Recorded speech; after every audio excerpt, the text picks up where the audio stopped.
بيبدأ الفيلم في منارة على جزيرة بعيدة بتطل على سواحل اسكتلندا، وبنشوف مايسون حارس المنارة دي مع الكلب بتاعه، وبنعرف ان مايسون بيقضي وقته في انه بيلعب شطرنج لوحده وهو بيسمع الراديو ده، غير ان هو دايما بيحلم بكوابيس مزعجة وبيصحى من النوم وهو مخضوض. وعلى مدار شهور كتير بيكمل مايسون في روتين حياته بالشكل ده، لحد ما في يوم بيوصل للجزيرة صياد ومعاه بنت اخته اللي اسمها جيسي، وبيكون معاهم الاكل والشرب اللي بيجيبوه لمايسون كل فترة. وبيفضل مايسون يراقب جيسي وهي بتاخد قارب من على المركب وبتوصل لشاطئ الجزيرة، وهناك بتحط الحاجة قدام الكوخ اللي بيعيش فيه مايسون. ورغم ان جيسي عمرها ما شافت مايسون قبل كده، ولكن بتسيب له هدية صغيرة قبل ما تمشي. وبعد ما جيسي بتمشي بينزل مايسون من عند المنارة وبياخد صندوق الاكل وبيتعمد انه يسيب الهدية مكانها. ولما بيدخل الكوخ بيفتح مايسون الصندوق وبيطلع منه الاكل والشرب، وبعدها بيجهز اكل لنفسه وللكلب بتاعه. وبعد ايام بتكون جيسي رايحة تسلم الحاجة لمايسون، ووقتها خالها بيقول لها ترجع بسرعة لان في عاصفة قوية هتحصل. ولكن جيسي بدل ما تسيب الحاجة قدام الكوخ زي كل مرة بتروح تخبط على الباب، وساعتها مايسون بيفتح وبياخد الحاجة وبيقول لها انه مفيش داعي تيجي هنا تاني، وبيكون خلاص هيقفل الباب. ولكن جيسي بتوقفه وبتديله الهدية اللي هو سابها قبل كده، وبتقوله ان هو المفروض يشكرها بدل ما يقفل الباب في وشها. ولكن مايسون بيقول لها ان هي لازم تسمع الكلام، وبيشيل رجلها من قدام الباب وبيقفله في وشها. فبتتعصب جيسي وبتقوله ان هي مش خايفة منه، وبتسيب الهدية قدام الباب وبترجع للمركب. وساعتها خالها بينادي عليها علشان ترجع بسرعة، وده لان الرياح شديدة والموج عمال بيعلى. ورغم سوء الجو بتركب جيسي القارب وبتبدأ تجدف ناحية المركب، ولكن فجأة موجة عالية بتضرب القارب وبتقلبه في المية. ووقتها مايسون بيشوف جيسي وهي بتغرق، فبيجري بسرعة وبيركب القارب علشان يوصل لها وينقذها. ولكن للأسف موتور القارب بيتعطل، فبينط مايسون في المية بسرعة وبيعوم لحد ما بيوصل لها. وبيلاحظ مايسون ان جيسي متعلقة في شبكة صيد تحت المية، فبيغطس تحت المية بسرعة وبيقدر يسحب جيسي من وسط الشبكة. ووسط كل ده مركب خالها بتغرق، وللأسف خالها بيموت. فمايسون بياخد جيسي وبيرجع للقارب وبيفضل يعمل لها انعاش للرئة لحد ما بتفوق وبتسترد وعيها. وبالليل جيسي حالتها بتتحسن وبتلاقي نفسها في الكوخ عند مايسون، فبتقلق وبتسأله عن خالها، فبيقول لها ان خالها غرق اثناء العاصفة. فبتنهار جيسي وبتفضل تعيط، ووقتها مايسون بيتعاطف معاها وبيبص لها بنظرة مليانة حزن. وتاني يوم مايسون بيطمن على جيسي وبيفحص الإصابة اللي في رجلها، وبيلاحظ وقتها ان رجلها ورمة ومحتاجة علاج. فبيروح يجيب قماشة وبيحطها على مكان الإصابة. وهنا جيسي بتسأله هو ليه ما بلغش حد باللي حصل، ولكن مايسون ما بيجاوبش على سؤالها وبينصحها إن هي ترتاح. فبتقوله جيسي إن هو لازم يرجعها علشان أهلها أكيد هيدوروا عليها، وكمان بتسأله هو موجود هنا ليه. فمايسون بيقول لها إن هي ما عندهاش عيلة أصلا، لأن أمها ماتت من زمان وخالها هو اللي كان بيراعيها. وبيقول لها كمان إن هي عمرها ما عرفت مين هو أبوها. بتستغرب جيسي وبتسأله هو عرف كل ده ازاي، ولكن مايسون ما بيردش عليها. وبيقوم وبيخرج من الكوخ وبيتمشى مع الكلب بتاعه. ووقتها جيسي بتكون في حالة صدمة من الكلام اللي هي سمعته، فبتقوم من مكانها وبتبدأ تدور على أي حاجة تعرف بيها هوية مايسون الحقيقية. وأثناء ما هي بتدور بتلاقي سكينة وبتشيلها معاها. وبعد شوية وقت مايسون بيرجع للكوخ، وفي الليلة دي مايسون بيسمع صوت جيسي وهي بتحلم بكابوس، فبيقرب منها علشان يهديها. ولكن جيسي بتصحى وبتهدده بالسكينة، فبيهديها مايسون وبيقول لها ان ده كان مجرد حلم. وبعدها بيشرح لها ازاي تستخدم السكينة في الدفاع عن نفسها. وبعد ما بيخلصوا بيطمن على اصابتها وبيكتشف ان الورم لسه ما خفش. وبمرور الايام جيسي بتبدأ تطمن لمايسون، وبتبدأ كمان تتصاحب على الكلب بالتدريج، وده بيخلي مايسون بيكون مبسوط جدا بيها. وفي وقت الاكل بتسأله جيسي هو يعرف خالها منين، فبيقول لها ان هم خدموا مع بعض في الجيش. فبتسأله جيسي عن اسمه وبتقول له ان خالها عمره ما قال اسمه ابدا. فبيقول لها مايسون ان ده مش مهم وكده احسن ليهم. فبتطلب منه يقول لها على اسم الكلب،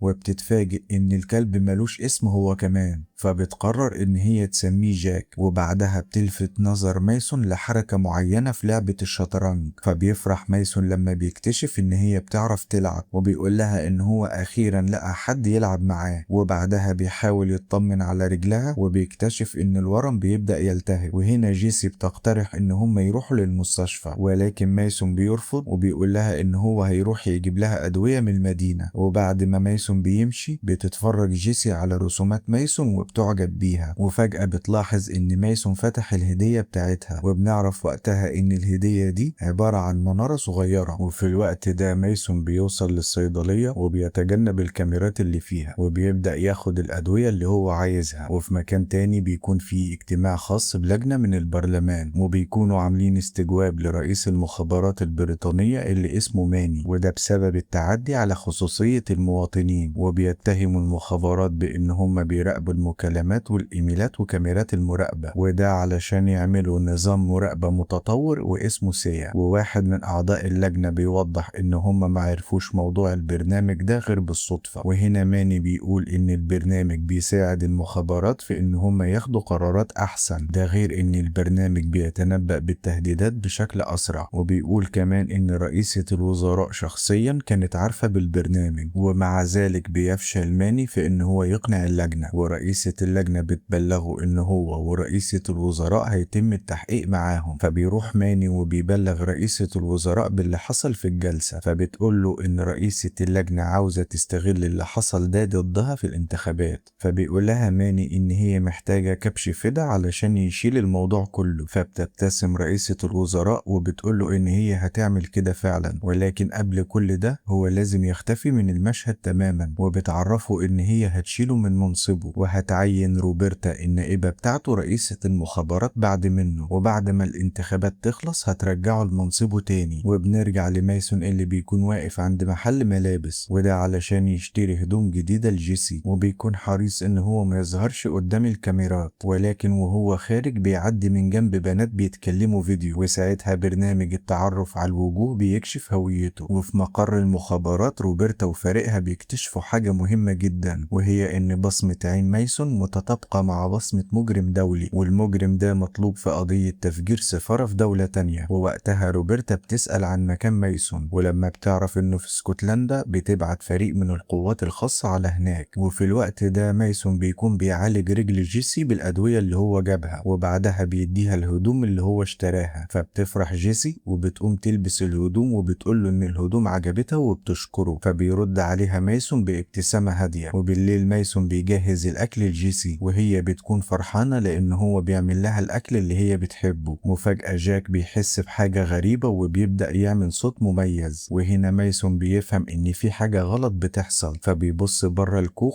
وبيلاقي فريق من القوات الخاصة بيقربوا من المكان، فبيلبس هدومه بسرعة وبيطلب من جيسي تدخل الحمام، وبينبه عليها ما تخرجش لحد ما يرجع لها. فبتاخد جيسي سكينة من على الترابيزة وبتستخبى في الحمام. وبيخرج مايسون علشان يواجه فريق القوات الخاصة اللي بيكونوا وصلوا للجزيرة. وساعتها مايسون بيقطع حبل وبيقع واحد منهم في فخ منصوب على الشاطئ، وبيتسحب الجندي ده جوه المية وبيموت في ساعتها. وبيلاحظ مايسون وقتها انهم بيستخدموا مناظير للرؤية الليلية، فبيشغل كشافات قوية جدا علشان تعمل لهم عمى مؤقت. وهنا بيتفرق الجنود عن بعض بسرعة وبيضربوا نار على مايسون وبيقدروا انهم يصيبوه. وبعدها بيتسلقوا الجبل علشان يوصلوا لمكانه، ولكن مايسون بيتحرك بسرعة وبيبدأ يهاجمهم، وبيضرب واحد منهم بلمبة الكيروسين وبيولع فيه. وبعدها بيهجم على التاني وبيوقعه من فوق الجبل، ولكن واحد من الجنود بيقدر ان هو يدخل المنارة. واول ما جاك بيشوفه بيهجم عليه، ولكن الجندي بيضربه بالنار وبيموته. وبعدها بيدخل الحمام على جيسي وبيخطفها. وفي اللحظة دي مايسون بيلمح الجندي وهو خاطف جيسي، فبيصوب عليه السلاح وبيضربه بالنار وبيخلص عليه. وبعدها مايسون بيروح يطمن على جيسي، وهنا جيسي بتسأله هي في حالة صدمة مين الناس دول، ولكن مايسون بيتجاهل كلامها تماما وبيطلب منها ان هي تستنى لحد ما يرجع. وبيسيبها وبيجري على الكوخ بسرعة، وهناك بيحزن لما بيشوف جثة جاك، فبيعتذر له علشان ما قدرش يحميه وبيودعه وهو حزين جدا. وبعدها بيطلع موبايله وبيتصل بشخص مجهول، وساعتها بيتكلم معاه بشفرة معينة، وبيفهم الشخص ده من الشفرة دي ان مايسون ساب مكان مكانه ومعاه بنت صغيرة. وبعد ما بينهي مايسون المكالمة بيدمر التليفون، ولما مايسون بيرجع لجيسي بتسأله عن جاك، فبيركبها القارب وبيعرفها ان جاك مات وان هما لازم يمشوا من المكان ده بسرعة. وفي مقر المخابرات روبرتا بتكون مصدومة من مهارة مايسون في القتال، وده لانه قدر يخلص على فريق كامل من القوات الخاصة لوحده. فبتقرر ان هي تبعت وراه عميل خاص من المستوى الاول، والعميل ده معروف باسمه ووركمان. وبيوصل الامر فورا لوركمان في رسالة على موبايله، فبيرجع على بيته بسرعة علشان يستعد للمهمة. وتاني يوم مايسون وجيسي بيوصلوا للمينا، وجيسي بتلاحظ وقتها ان مايسون مصاب ولكن هو ما بيهتمش، وبيمشوا سوا لحد ما بيوصلوا لمكان هادي. ومايسون بيلمح عربية قدامه وبيقرر ان هو يستخدمها، ولكنه ما بيلاقيش المفاتيح جواها. فبيرجع لجيسي وبيطلب منها تستناه لان هو هيدخل البيت علشان يدور على مفاتيح العربية، وعلشان يحميها بيديها البندقية وبيشرح لها ازاي تستخدمها. وبعدها بيتسلل مايسون جوه البيت وبيدور على المفاتيح، ولكنه بيتفاجئ بابن صاحب البيت واقف قدامه. وفي نفس اللحظة دي بيجي صاحب البيت ومعاه سلاحه، وهنا جيسي بتظهر وبترفع البندقية على صاحب البيت وبتطلب منه ينزل سلاحه ويساعد مايسون لانه هو مصاب، وبتوعده ان هما مش هيأذوه لا هو ولا ابنه. وفي الوقت ده مساعدة ريبورتا اللي اسمها مادي بتكتشف ان في حد لعب في السجلات، وانه تم استبدال ملف مايسون بملف المجرم الدولي. وبتقول لروبرتا ان اللي عمل كده استخدم تقنية متطورة جدا، وده لانه استخدم شفرة معينة بتمسح نفسها بنفسها. وبتقول مادي ان مايسون في الحقيقة كان ضابط في القوات الخاصة، والمفروض ان هو مات في مهمة من 10 سنين. ووقتها مادي بتحاول تفتح ملف مهمته، ولكن النظام بيطلع رسالة تحذير بان الملف مش موجود. وهنا روبرتا بتقول لها تكمل بحث لحد ما توصل لكل المعلومات عن مايسون. وبعدها مادي بتعرف انهم لقطوا مكالمة طوارئ من مزرعة في اسكتلندا، وده معناه انهم لقوا مايسون. وفي الوقت ده ماني بيوصل لمبنى تكنولوجي متطور وبيدخل مكتبه الخاص، وساعتها بيخترق نظام جهاز المخابرات من خلال برنامج سيا، وبيفتح بث مباشر من كاميرات مقر المخابرات وبيتجسس عليهم. ووقتها روبرتا بتقول لفريقها ان مايسون مش مجرم دولي، فبالتالي هم لازم يقبضوا عليه حي علشان يستجوبوه. وبعدها بتسأل عن ووركمان، والفريق بيأكد انه في طريقه للمزرعة. وفي نفس الوقت ده ماني بيشوف صورة مايسون وبيتصدم، وبيعرف كمان ان ووركمان رايح يقبض عليه، فبيبعت رسالة لوركمان بسرعة، وبيستغل ان ووركمان ما يعرفش ان هو اتعزل من منصبه، وبيبلغه ان مهمته مش مهمة عادية وان هي مهمة سرية من الدرجة الاولى. وبيبلغه ان هو يقتل مايسون اول ما يشوفه. ولما ووركمان بيسأله عن البنت اللي معاه بيقوله يتخلص منها بأي طريقة. وبكده ووركمان بيفهم ان هو بياخد اوامره من ماني وبس. وفي المزرعة الراجل صاحب البيت بيخلص خياطة جرح مايسون، فبيشكره مايسون وبيطلب مفاتيح العربية، فبيشاور له الراجل على مكانها. وفي اللحظة دي مايسون بيلاحظ ان الولد اختفى وبيسأل عليه، وهنا بيظهر الولد وهو مرتبك ومتوتر، فبيسأله مايسون لو كان اتصل بالشرطة. وساعتها الولد بيقوله ان هو عمل كده فعلا، فبيطلب مايسون من جيسي ان هي تفضل مكانها وما تتحركش، وده لان الشرطة خلاص قربت توصل للبيت. وهنا روبرتا بتأكد على افراد الشرطة انه ما يحصلش اي اطلاق نار نهائي. ووقتها الاب وابنه بيحاولوا يهربوا ومايسون بيحذرهم، ولكن للاسف بيكون الوقت فات لان ووركمان بيكون وصل للمكان وبيخلص على الاب فورا. فبيسحب مايسون الولد بسرعة لمكان امان. وفي اللحظة دي مايسون بياخد جيسي علشان يخرجوا من الباب الخلفي، ولكنه بيلاقي 2 من الشرطة قدامه، فبيهجم عليهم وبيضربهم بقوة وبيفقدهم الوعي، وبياخد منهم صواعق الكهرباء اللي معاهم وبيستخدمها في إصابة أي حد بيقابله من الشرطة لحد ما آخر واحد فيهم بيستسلم. فبيركب مايسون مع جيسي العربية وبيهربوا من المكان. واللي حصل ده بيخلي روبرتا تتعصب جدا، وبتطلب من فريقها يوصلوها بوركمان فورا. وبتتفاجئ روبرتا لما الموظف بيقول لها ان ووركمان قفل جهاز الاتصال. اما مايسون فبيكتشف ان ووركمان بيطارده وبيخبطه بعربيته مرة ورا التانية، فبينحرف مايسون بالعربية بشكل مفاجئ، وده بيخلي ووركمان يفقد السيطرة لمدة لحظات. ولكن ووركمان بيستعيد توازنه تاني وبيكمل المطاردة، فبيدوس مايسون فرامل مرة واحدة، وبعدها بيخبط عربية ووركمان بقوة شديدة، ومن شدة الخبطة عربية ووركمان بتتقلب كذا مرة على الطريق. وبعدها بيكمل مايسون في طريقه لحد ما بيقف في مكان بعيد، وهناك بيسيب عربية الشرطة وبيركب واحدة غيرها. وفي الوقت ده روبرتا روبرتا بتتصل بماني وبتسأله عن مايسون، فبيمثل ماني ان هو ما يعرفش حاجة، وبيسألها هي عرفت الاسم ده منين، فبتقوله ان مايسون هزم فريق قوات خاصة لوحده. فبيقول لها ماني ان اي حاجة هيقولها دلوقتي لازم تبقى سر بينهم، وبيعرفها انه من 10 سنين هم عملوا فريق اغتيالات سري، وكل الضباط اللي انضموا للفريق ده تم اختيارهم بعناية شديدة، ومايسون كان افضل واحد انضم للفريق ده، ولكنه اتكلف بمهمة اغتيال ضابط مخابرات من دولة معادية، وللأسف مايسون خالف الأوامر ورفض إن هو يقتله، وبعدها مايسون اختفى عن الأنظار تماما. فبتستغرب هنا روبرتا وبتسأله عن السبب اللي يخلي مايسون يخالف الأوامر، فبيقول لها إنه في الغالب تم تجنيده ضدهم، وأكيد أخد مبلغ كبير جدا من الدولة المعادية ليهم. وبيأكد ماني على روبرتا إن هي لازم تخلص على مايسون بأي شكل، وده لأنه بيمثل تهديد كبير عليهم. وبيبان وقتها إن روبرتا مش مقتنعة بكلام ماني، وبعد ما بتنهي المكالمة بتروح لمادي، ومادي بيكون معاها فلاشة عليها كل المعلومات عن مهمة مايسون الأخيرة، وده بعد ما قدرت تجيبها من قاعدة البيانات السرية. وبتاخد منها روبرتا الفلاشة وبترجع على مكتبها، وهناك بتشغل الفلاشة على الكمبيوتر، وبتعرف إن مايسون كان مكلف بقتل عالم في الطاقة النووية من دولة تانية، ولكن مايسون عرف إن العالم ده ساعدهم بشكل كبير جدا، وقدم للحكومة البريطانية معلومات مهمة عن البرنامج النووي، وبدل ما يقدموا له الحماية قرروا إنهم يخلصوا منه، ولكن مايسون رفض إن هو يموته. ووقتها بيكون ماني بيتجسس على روبرتا وبيفهم إن هي عرفت الحقيقة كلها. وبنروح لجيسي اللي بتسأل مايسون لو عنده عيلة، فبيقول لها مايسون إن هو عايش لوحده، فبتقول له إن هي كمان بقت لوحدها من بعد موت خالها. وهنا مايسون بيتعاطف معاها لأن مفيش طفلة في سنها بتتعرض للظروف دي، ولكنه بيطلب منها ما تخليش ده يأثر عليها مهما حصل، فبتوعده إن هي هتحاول تعمل كده. وبعدها بتديله رسمة هو كان راسمها لجاك، فبيبتسم مايسون وبيقول لها تخليها معاها. وبعد شوية وقت مايسون بيوقف العربية في مكان قريب من الكنيسة، وبيطلب من جيسي توطي راسها علشان الكاميرات ما تلقطهاش، ومع ذلك بتلقطهم كاميرا متركبة على تابلو عربية في الشارع. وفورا ماني بيوصل له إشارة بتحديد مكانهم، فبسرعة بيمسح صورتهم من على نظام المراقبة، وده علشان محدش من المخابرات يقدر يوصل لهم. وبعدها بيبلغ ووركمان بإحداثيات المكان اللي هم فيه. وفي الوقت ده مايسون وجيسي بيدخلوا الكنيسة، وهناك بيقابلوا صديق مايسون اللي اسمه أرثر، وبسرعة أرثر بياخدهم معاه على بيته، واللي بيكون في مكان منعزل وبعيد عن المدينة. وأول ما بيدخلوا مايسون بيطلب من جيسي تروح المطبخ وتحضر لنفسها مشروب، وبعدها مايسون بيشرح الموقف كله لأرثر، وبيقول له إن جيسي تبقى بنت أخت صديقه اللي مات، وإن هو محتاج مخرج آمن للبنت. فبيستغرب أرثر وقتها من كلام مايسون، وده لأن هو أول مرة يدخل العواطف في شغله. ولكن مايسون بيقول له إن جيسي مجرد ضحية لحاجات هي ملهاش علاقة بيها. وفي الوقت ده جيسي بتشوف الدواء اللي أرثر بياخده، وبتعرف إنه علاج للسرطان لأن أمها كانت بتاخده قبل ما تموت. ووقتها جيسي بتسمع مايسون وهو بيطلب من أرثر يحاول يعرف هما إزاي وصلوا لمكانه، وده لأن أرثر أصلا خبير في التكنولوجيا، وهو اللي زيف عملية موت مايسون وعمل له ملف تاني. ولكن أرثر بيقول لمايسون إن هو قبل ما يسيب المخابرات شارك في تصميم برنامج سيا، وإن في حد استخدم البرنامج ده وقدر يغير البيانات في ملف مايسون وحط بدلها بيانات لواحد مجرم ومطلوب اغتياله. وهنا مايسون بيفهم إن ماني هو اللي ورا كل ده، ولكن أرثر بيكون مستغرب ليه ماني عاوز يخلص من مايسون، فبيقول له مايسون إن ماني شايف إن هو خالف القواعد ولازم يموت، وده معناه إن ماني مش هيبطل يطارده. وبيطلب مايسون من أرثر إن هو يمسح الملف بتاعه، ولكن أرثر بيقول له إن ده مفيش منه فايدة لأن برنامج التجسس خلاص اتعرف عليه. فبيطلب مايسون منه إن هو يخلي جيسي عنده ويحميها، ولكن أرثر بيرفض إن هو يخليها عنده. وهنا مايسون بيستغرب وبيسأله عن السبب، وقبل ما أرثر يرد عليه بتظهر جيسي وبتقول له إن أرثر مريض بالسرطان. فبيتصدم هنا مايسون وبيزعل على صاحبه، وبيقترح على أرثر إنهم ياخدوا جيسي ويودوها عند كمال، وده لأن كمال ممكن يخرجها من البلد بأمان. ولكن أرثر بيرفض بشدة، وبيفكر مايسون إن كمال مهرب وبيشتغل ضد القانون، وإن مايسون حاليا بره المخابرات وملوش أي سلطة عليه. ولكن مايسون بيطمنه وبيقول له إن هو هيعرف يتصرف مع كمال. فبيضطر أرثر يوافق على كلام مايسون، وبيبدأ يجهز العربية علشان يسافروا يسافروا بيها. وهنا مايسون بيقول لجيسي انهم مضطرين يمشوا، فجيسي بتسأله لو كان ناوي فعلا يسيبها ويتخلى عنها، فبيعتذر لها مايسون وبيقول لها ان سلامتها هي اهم حاجة عنده. وفجأة بيسمعوا صوت حركة بره البيت، فمايسون بيطلب من جيسي ان هي تستخبى بسرعة، وبعدها بيقف ورا الباب وبيستعد للقتال. وساعتها ووركمان بيضرب نار من ورا الباب، وبعدها بيقتحم البيت وبيشتبك مع مايسون في قتال عنيف جدا. واثناء القتال ووركمان بيقع منه مسدسه وجيسي بتخطفه بسرعة، ولما بتكتشف ان ووركمان خلاص هيقتل مايسون